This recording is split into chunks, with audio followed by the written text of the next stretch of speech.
garden. I'm really pleased with how it's come along this year. The trees have done really, really well. You can see this one is up over the top. This is my tallest one here. That one has probably quadrupled in size. It was probably about there when I bought it, and now it's all the way up here. So all the apple trees are doing really well. Happy with that. If you can imagine, this is what it pretty much looked like before.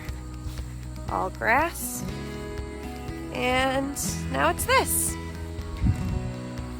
The tomatoes have done excellent. This right here these are the pink tie-dye. And these are the Prudence Purple. Despite the name, they are pink for whatever reason. Excellent, excellent slicing tomatoes. They make a delicious salsa. These are just beautiful. They actually have like a tie-dye pattern to them. They taste unlike anything I've ever had. They're very, very good. The only issue I've had with these is that they grow too close together, and if they're touching too much, they'll start to go bad when they ripen. So I actually had to go through and cut a couple out so that there weren't so many close together. These don't tend to grow that way. These are more the Prudence Purple. I'm probably going to continue to grow these two varieties next year in the years to come because they've done really, really well for me. These have become my favorite cherry tomato ever. They are called Esternia cherry tomatoes. Now I get all of my seeds through Fedco Seeds out of Maine. So these cherry tomatoes have just done fantastic for me this year. I'll show you. They're pretty much everywhere. There and there. Oh, there's Cooper hanging out in the driveway. Here we got some more. Over here, some of them have 2 stakes because they're just doing so well. And a lot of times I just come out here and eat them right off the vine. They're the most delicious cherry tomatoes. They're sweet, they're crunchy, they're absolutely fantastic. I highly, highly recommend them. They grow in these beautiful large clusters. Look at that. Isn't that beautiful? I love it. I've had a lot of people tell me I don't even like tomatoes, and these are delicious. They're so sweet. Definitely, definitely check those out. I can't stop them from growing. Look at these up here. I trimmed it off the top here, and they said, I don't care. I'll grow here anyway. Got some yellow squash here that's done the best. This is my biggest one. You can see how many are starting right now. I've been getting about 2 or 3 off of this plant every week to week and a half. They're absolutely delicious. One thing that I did try is I was letting these sit out after I picked them. I was letting them sit out in the sun and rotating them every couple hours for about 2 days. And that's a storage technique. It'll allow you to store them for much longer. And I didn't take a photo of it. I wish I had. You can see how bright yellow this is. When you let them sit out in the sun, they become more of an orange color, and they have a thicker skin, and you can store them for longer. So check that out. If you have some of these and you have too many, you need to store them, try that out and see how it works for you. I ended up eating them right away, so I didn't really get to see how long they would last, but I could tell a huge difference in the thickness of the skin, and it seemed like it would have stored much better than if you just picked it and put it right in the fridge, because they're pretty soft right off the plant. Check that out. Here's another yellow squash that's doing really well. So these two are my big yellow squash plants.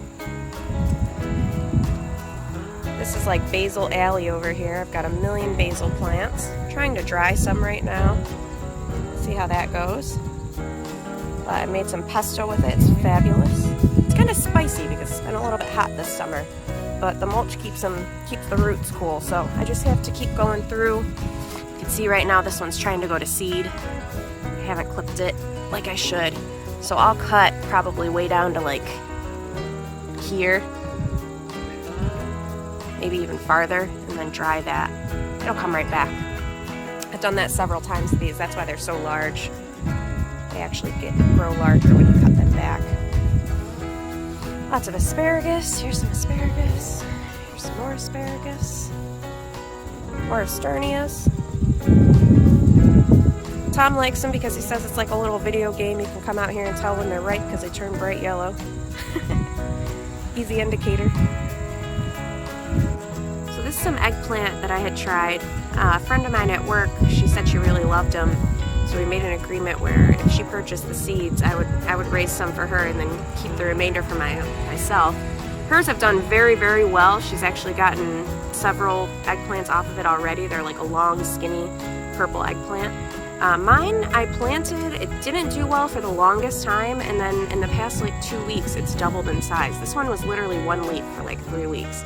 So I'm not sure what happened with that. It's pretty late in the season and they need hot weather, so I don't think they're gonna produce for me. But next year, I'm probably just gonna start them earlier and just be better about transplanting them. You know, this was my first year, so definitely some things fell to the wayside. The tomatoes got the majority of my attention, which is totally fine with me because I love tomatoes. Here we have one of my Cocozelle zucchini plants. This is an heirloom Italian variety of zucchini. You can never get Italian heirloom varieties. Italians just love their food and they're very, very particular. So I've always heard that Italian varieties are just superb. So I tried this. It's a gorgeous, gorgeous striped zucchini. I hadn't gotten any until a couple weeks ago. This area over here, I planted a lot of these yellow squash and zucchinis, and they didn't do well until a couple weeks ago, which was okay because I've been getting stuff from the other plants, but now they seem to kind of be coming into their own, so it's nice. So we're getting a variety now. I'll probably pick that zucchini tomorrow. I don't like to let them get too big. They're more delicious when they're small. I had ordered a hot pepper mix, so I got a variety of hot peppers. These are a Thai hot pepper, and oh my goodness, I don't know. I'm gonna try and show you an individual pepper here. So here's a pepper. Look how tiny it is. That is the hottest pepper. 25 to 40,000 on the Scoville unit scale. I believe it said jalapenos are typically 6 to 9,000, so much, much hotter than jalapenos. They're fantastic in a salsa mixed with those large slicing tomatoes that I'm growing, the Prudence Purple and pink tie-dye. Very, very good, very, very hot. Not for the faint of heart. I learned that the hard way, eating them raw one night. Absolutely fantastic though. They're supposed to turn red. I haven't had any luck with it yet. I'm leaving them to see if they do. They're supposed to be black on the tip like that, but they're supposed to be red also. This was where all my onions were. I have since pulled them all out, and Tom was kind enough to mulch this area for me yesterday. So I'll go ahead and show you those. I was very, very happy with those because I really didn't put a lot of work into those at all. Certain things got my attention and other things didn't. We have some of the onions that I've already pulled out of the garden, that area that I showed you that is mulched over now. So when I got these onions, I didn't start them from seed. They were just real skinny, like probably as skinny as this, even at the base. And so I planted them 3 different colors. Most of these are white. I don't think there's actually any. Here's a red one. So there were red, gold, and white ones. These are some pink tie-dye tomatoes that I just sat out to ripen. So you see they split a little bit at the top, but not too bad. And they're beautiful, the color of them. They're so tasty. And these are some of the potatoes that I grew. They didn't come out too well. The area was too hard, not mulched enough. My own fault, pretty much. Just another pink tie-dye tomato. Min's upset about something. The amount that you see here, I've pulled probably about 3 or 4 times this amount out of the garden. So these are just the last lingering ones. I leave them out here on this to dry for a couple days in the sun. So they're in the sunroom, they're protected from the elements, but they're still getting the light on them. And that's what makes the little crispy outside. So you can see I actually just pulled these out yesterday. So there's not much of this papery layer.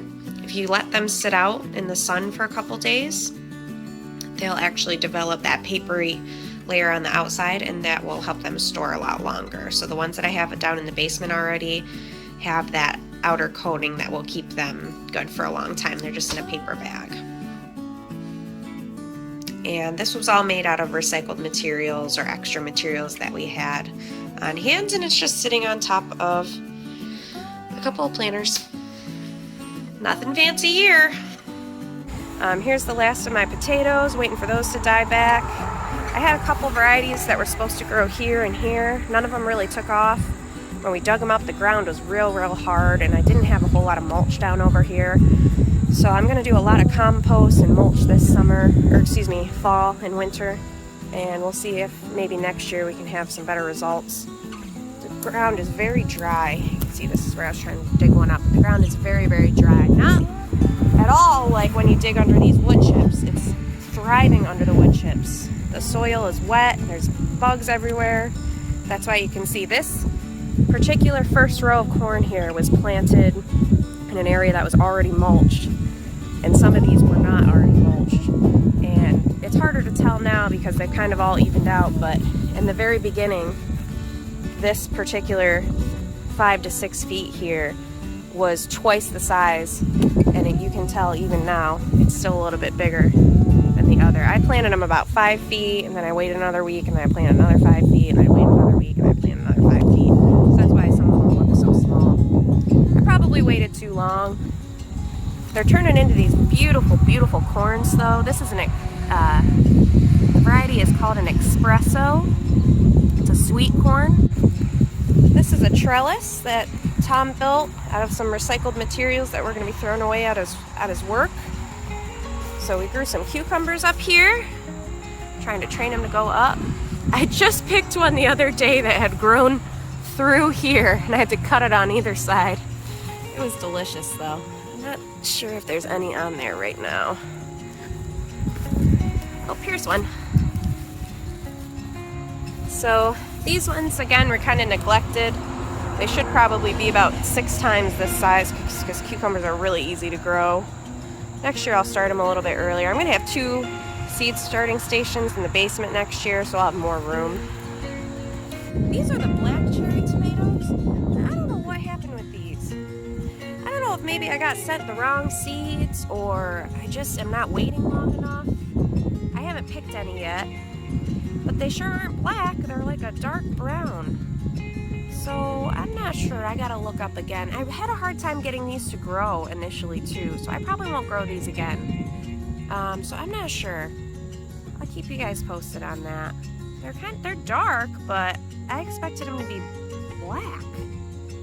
Maybe it's like the Prudence purple where they're called purple, but they're actually pink and they're just trying to mess with me. Who knows? I'll have to look into that.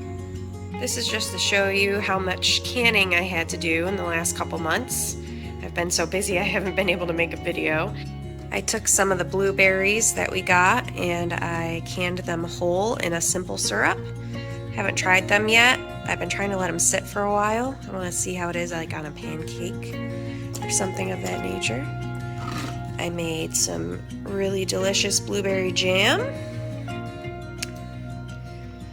And I made about 50 jars, probably actually more close to 55, of black raspberry jam. We go out into a local park and pick wild black raspberries this year I think we went 3 to 4 times, if I remember correctly, and we picked for hours and then came back and turned it all into the jam. So even up here, more jam. And extra egg containers because we're starting to sell eggs to people. And my grandfather saves these jars for me, and they're perfect for putting pesto in. So reduce, reuse, recycle, right?